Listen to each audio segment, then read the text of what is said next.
UK theme parks seem to love discriminating against disabled guests because Drayton Manor have just changed their own ride access pass system, and I don't think the change is legal.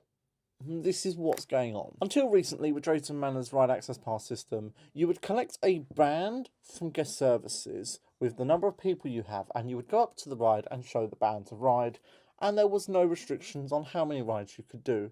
But this has changed. Following the implementation yesterday, riders are now given this card with 10 slots. Every time you go up to a ride, you get a slot ticked off, meaning you can only now do 10 rides per day because you are disabled. So if you go to the park on a super empty day and you do all 10 of your rides and it's only lunchtime, you cannot go on any more rides because you've done your 10 rides. This change puts Drayton Manor in a very iffy area because I am pretty sure that this change breaks the Equality Act 2010 under sections 20 and 21, which is, under section 20 of the Equality Act, service providers have a legal duty to take proactive steps to remove barriers that put disabled people at a substantial disadvantage.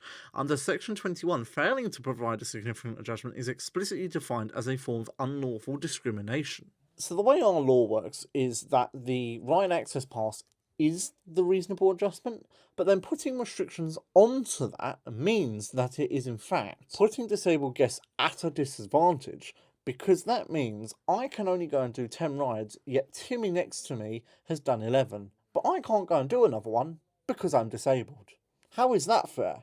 As we all know, recently Merlin tried to change their ride access pass system, which in fact they just said, no, if you have autism or any hidden disability, we're not going to help you. And we know that a few days later, they backtracked on this and claimed that it was a trial. Now, I'm not saying you're going to go on a Sunday and you're going to do 15 rides in a day, but people in the theme park community very much well know that off-peak days, you can easily do that. Which is why I believe they are breaking Section 19, which is indirect discrimination. Section 19 of the Equality Act states that indirect discrimination happens when an organisation applies a universal provision, quotation, or practice, PCP, that appears to treat everyone equally, but actually puts a protected group at a particular disadvantage. By limiting guests to 10 rides per day, you are putting the disabled group of people at a disadvantage over regular guests. I'm hoping, for the better of it, that in a few days' time, Drayton do a Merlin and say, it was a trial. If they decide to leave this system in long term, this could very much so open them up to a bit of legal trouble. I want to know your thoughts about this change to the Drayton Manor ride access pass system, so let me know in the comments any questions, queries, or concerns you have.